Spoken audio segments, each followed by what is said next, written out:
Arifat itu adalah menyatukan, mengawinkan antara syariat dan hakikat. Nah, syariat lawan hakikat itu dikawinakan.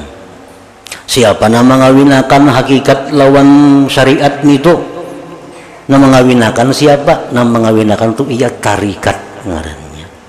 Tarikat itu kita jalani untuk bisa memaduakan antara hakikat dengan syariat.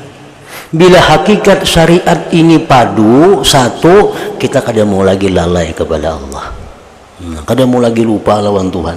Dimanapun kita berada, apapun keadaan yang kita hadapi, kalau sudah syariat hakikat itu sudah kawin, sudah satu. Nah, kayak apa caranya supaya bisa kawin itu? Nah, disuruh orang bertarikat.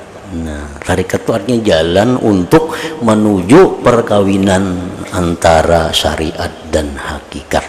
Bismillahirrahmanirrahim. Makna kalam Imam Al-Ghazali rahimahullah wa nafa'ana bi'ulumih. Pada khabar-khabar yang terdahulu bahwasanya Allah Subhanahu wa ta'ala mewahyukan kepada sebahagian nabi-nabinya, hanya saja aku menjadikan untuk kekasihku. Yang dimaksud dengan kekasihku ini adalah khullah, artinya khalil. Hanya saja aku menjadikan untuk kekasihku orang yang tidak lelah dari mengingatku, berzikir kepadaku. Artinya orang-orang yang dijadikan Allah kekasihnya itu adalah orang-orang yang tidak lelah daripada mengingatku, berzikir kepadaku. Nah, itu jangan diartikan sempit bahwa yang dimaksud dengan berzikir itu adalah orang yang mengucap la ilaha illallah, karena kita kadang mungkin dalam 24 jam mengucap la ilaha illallah itu.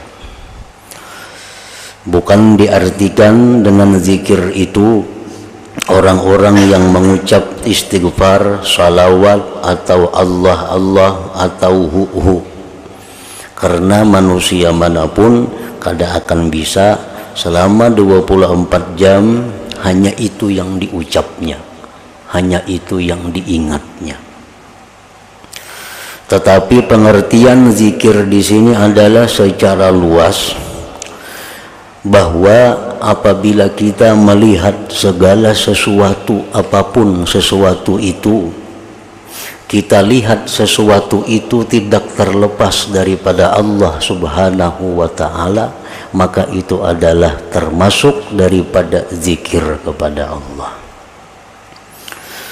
Apapun yang kita lihat, apabila kita melihat itu sesuatu kada terlepas daripada Allah, itu adalah zikir.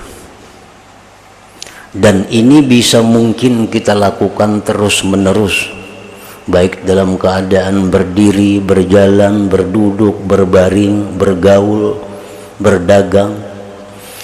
Nah, itu bisa dilakukan, bahwa kita melihat sesuatu, apapun sesuatu itu, kita lihat dia, bahwa dia itu tidak bisa terlepas daripada Allah Subhanahu wa ta'ala. Maksudnya sesuatu itu kada terlepas dari Allah, bukan dipaham bahwa Allah itu berikit lawan sesuatu itu. Nah, itu pengertian yang membahayakan. Allah tidak akan lepas daripada makhluknya sekejap jua pun. Jangan dipaham itu betikap, kayak berikit itu. Artinya Allah Ta'ala itu kada lepas daripada makhluknya, satu, pengetahuannya. Dimanapun makhluk itu berada, pengetahuan Allah selalu ada. Artinya bahwa Allah itu selalu mengetahui kapanpun dimanapun keadaan makhluknya. Satu. Nah, jadi bisa kita artikan bahwa Allah itu kada lepas dari makhluk. Nah, nang kada lepasnya apa? Satu, ilmunya. Innallaha bikulli syai'in muhita. Allah itu dengan tiap-tiap sesuatu itu meliputi. Nah, yang kedua, yang tidak lepas makhluk ini daripada Allah adalah penglihatan Allah. Dimanapun kita berada, apapun yang kita perbuat, di tempat yang manapun, kita kada bisa lepas daripada pandangan Allah. Nah, kada lepas dari pandangan Allah. Nah, jadi bisa kita katakan Allah itu kada lepas dari segala sesuatu. Nah, bisa kita artikan bahwa Allah itu tidak terlepas daripada makhluknya, daripada segi pemeliharaannya. Karena setiap makhluk per detik, per kejap selalu perlu perlindungan Allah, pemeliharaan Allah. Sekejap jua pun makhluk itu lepas daripada pemeliharaan Allah, maka makhluk itu binasa. Nah, jadi dengan ini bisa juga kita sebut bahwa Allah tuh kada bisa lepas daripada makhluknya. Nah, jadi ini merupakan inti daripada zikir.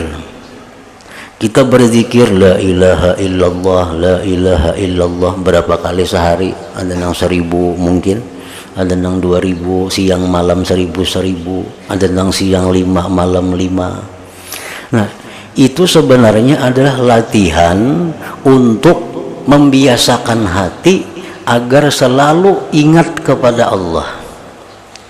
Itu fungsinya kita disuruh memperbanyak zikir lafzi. Kita disuruh memperbanyak zikir berapa ribu sehari supaya hati kita ini jadi dengan zikir itu. Bila mana hati kita itu sudah jadi dengan zikir, sehingga kita melihat apapun, maka apapun itu kada akan terlepas lagi dari Allah Subhanahu wa ta'ala. Nah, orang-orang yang dijadikan Allah kekasihnya itu, satu, mereka itu kada lelah daripada mengingat Allah. Nah, kada lelah mengingat Allah. Artinya kada lelah apa? Selalu ingat Allah. Melihat si fulan ini, nah, dia melihat bahwa fulan itu kada lepas dari Allah. Melihat barang ini kada lepas daripada Allah. Melihat apapun kada lepas daripada Allah. Ilmu Allah, penglihatan Allah, pengawasan Allah, pemeliharaan Allah. Nah, jadi itulah satu dahulu, orang yang dijadikan Allah kekasih itu orang yang selalu ingat kepada Allah. Kada mesti aktivitasnya sembahyang. Karena kekasih Allah itu banyak yang jadi petani, banyak kekasih Allah itu yang pedagang, ada kekasih Allah itu pejabat, ada kekasih Allah itu ulama, cendekiawan, ada kekasih Allah itu buruh, ada kekasih Allah itu perempuan-perempuan pembantu. Itu karena jadi masalah pekerjaan mereka. Tetapi intinya kekasih Allah itu apapun pekerjaan yang mereka kerjakan, mereka selalu ingat akan Allah Subhanahu wa ta'ala. Ingatnya itu yang jadi pedoman, bukan pekerjaannya. Berapa banyak orang yang salat sampai hitam dahinya, tapi hatinya lupa kepada Allah. Berapa banyak orang yang kelihatan jadi buruh, tapi hatinya selalu ingat kepada Allah. Ingatnya itu yang dipandang oleh Allah, bukan pekerjaannya, bukan aktivitasnya.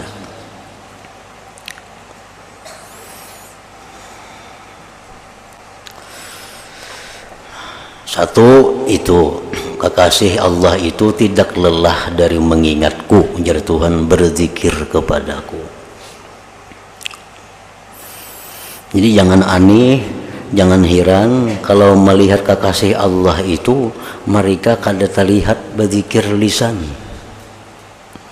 Ya, karena zikir lisan itu hanya adalah bagian daripada latihan untuk memantapkan zikir hati. Nah, karena zikir lisan ini hanya merupakan bagian untuk memantapkan zikir hati. Bagi orang-orang yang sudah hatinya sudah kada lupa lagi dengan Allah, mungkin dia meninggalkan zikir lisan itu. Banyak aulia Allah tuh kada kelihatan zikirnya, kada kedengaran zikirnya, tapi hati mereka selalu ingat kepada Allah. Yang kedua, ujar Tuhan, orang yang kujadikan kekasih itu dan ia tidak mengutamakan sesuatu dari makhlukku mengalahkanku. Dan ia tidak mengutamakan sesuatu dari makhlukku mengalahkanku.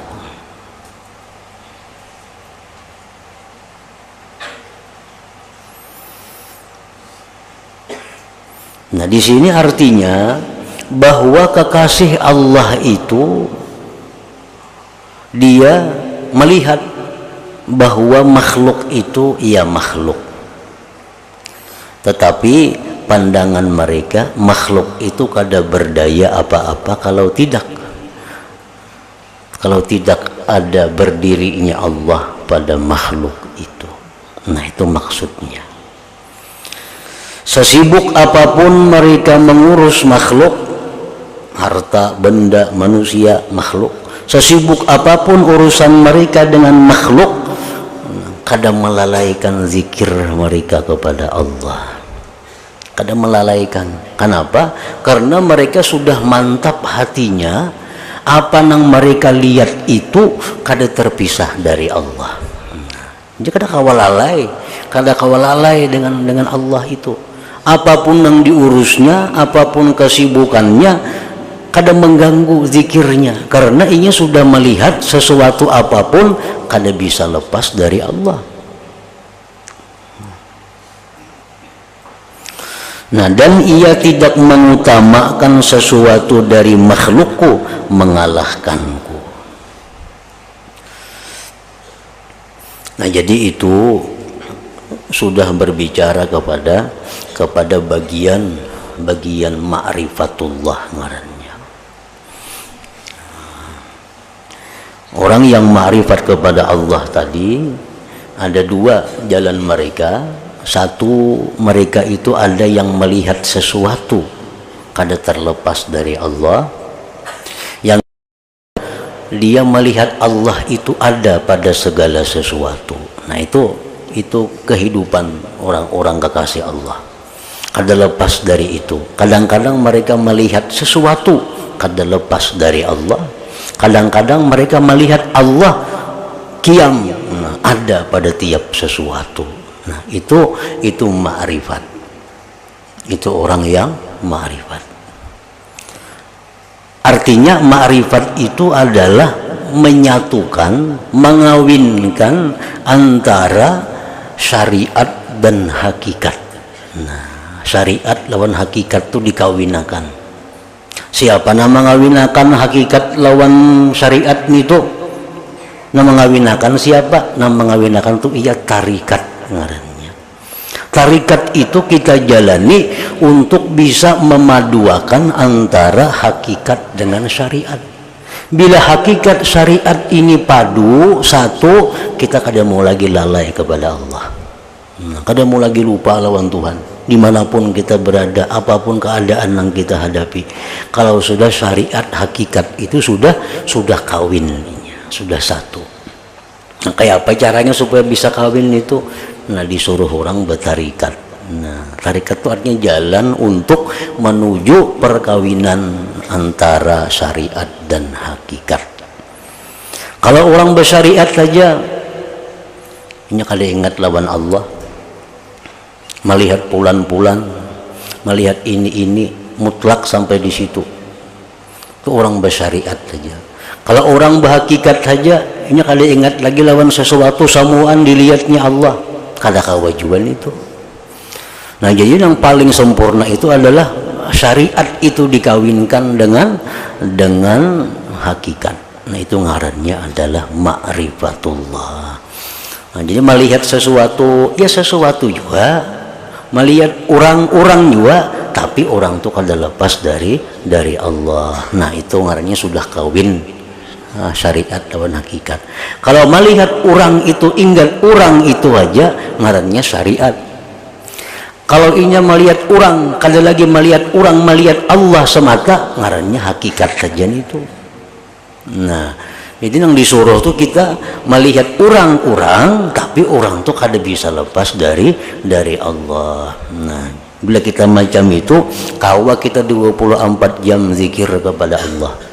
Walaupun kita guring kita pun guring berzikir ngarannya. Bila sudah kawa yang macam itu. Jadi itu gunanya tarikat. Tarikat ini supaya kawa ke jenjang itu. Kan tarikatnya mulai tubat, dulu tuh tarikat tuh batubat, kayak nawara, zuhud, sabar, syukur tuh tarikat itu. Ujungnya supaya bisa menyatukan antara hakikat dan syariat tadi. Jangan dibuang syariat tuh, kada boleh dibuang. Syariat tuh tubuhnya Nabi. Orang meniadakan syariat sama meniadakan Nabi. Nah, hakikat pun kada boleh dibuang. Dibuang hakikat sama meniadakan roh Nabi. Kada kawa. Nabi kita hidup. Nabi kita punya jasad dan punya roh. Berarti harus ada hakikat dan syariat itu. Orang saraba Allah Ta'ala tapi kada bersembahyangan tuh hantu. Kada bersembayangan, puasa kada, sembahyang kada. Jadinya aku mandang hakikat saja. Enggak tuh jangan bermakanan juga. Jangan bermakanan lagi, jangan berminuman lagi, jangan berguringan lagi. Ingatan Allah Ta'ala lagi semacam lagi. Nah, jadi itu sesuatu nang kada bujur, sesuatu nang salah. Kalau hanya hakikat nang dikaji. Syariat itu wajib ada. Buktinya apa? Lahirnya Nabi. Itu menunjukkan bukti adanya syariat. Hakikat itu pun ada, buktinya adanya roh Nabi kita. Jadi dua itu mesti dikawinakan supaya normal. Bila sudah itu jadi satu, nah mengingat Allah itu kada ada lapahnya. Dengan sendirinya ingat Allah. Nah kemudian lagi kada bakalan mengutamakan makhluk daripada Allah, karena sudah tahu makhluk itu kada bisa lepas dari Allah. Nah, jadi amun kita bapaksaan mengingat Allah baharianan kada kawa, kada mampu kita, kada mampu. Jadi intinya orang yang jadi kekasih Allah itu orang yang ma'rifat dengan Allah, orang yang ma'rifat dengan Allah. Ma'rifat dengan Allah macam apa? Ya, nangkai tadi orang yang bisa menyatukan antara hakikat dan syariat. Nabi kita dalam perang Badar itu disuruh oleh Allah untuk meluntarkan pasir. Untuk meluntarkan pasir ke jihad orang kafir. Diambil Nabi pasir segenggam, dilimparakan Nabi segenggam ini kalimpanan sama orang kafir. Lalu ujar Tuhan, wahai Muhammad, wa ma ramaita iz ramaita walakinallaha rama. Waktu ikam itu meluntar pasir itu, wahai Muhammad, itu sebenarnya bukan ikam yang meluntar itu, tetapi Allah yang meluntar itu. Nah sebenarnya itu artinya hakikatnya Allah yang meluntar itu. Tapi pada kenyataannya memang Nabi kita yang melimparkan pasir itu. Nah itu syariat ngarannya. Makanlah kamu, niscaya kamu kenyang. Tapi ingat, sebenarnya yang mengenyangkan itu adalah Allah Subhanahu wa Ta'ala. Tetap kita makan, dibakan kada makan. Makan tetap, cuma ingat akan yang mengenyangkan itu hakikatnya adalah Allah Subhanahu wa Ta'ala. Kalau itu jalan dalam diri kita, kita kada lelah mengingat Allah, kada lelah dan kada susah untuk selalu ingat lawan Allah. Karena melihat sesuatu, ingat, itu kada terlepas dari Allah. apapun yang kita lihat itu kada bisa lepas dari Allah. Cuma tadi digaris bawahi, bujur-bujur digaris bawahi, arti kada lepas lawan Allah tuh bukan menyatu. Nah, bukan menyatu, bukan itu menyatu yang kayak apa, kayak banyu lawan susu, jangan kayak itu memaham. Karena menyirikkan itu, membuat syirik. Artinya Allah Ta'ala itu menyatu dengan kita, kada lepas dengan kita ilmunya. Kada lepas kemana aja kita berjalan Tuhan tahu aja. Menyatu juga ngarannya tuh, menyatu juga. Kemana aja kita berjalan Tuhan melihat lawan kita, menyatu juga penglihatannya lawan kita. Jadi jangan diartikan bahwa zat Allah itu bersatu lawan zat kita, bergampir. Nah itu syirik nih tuh.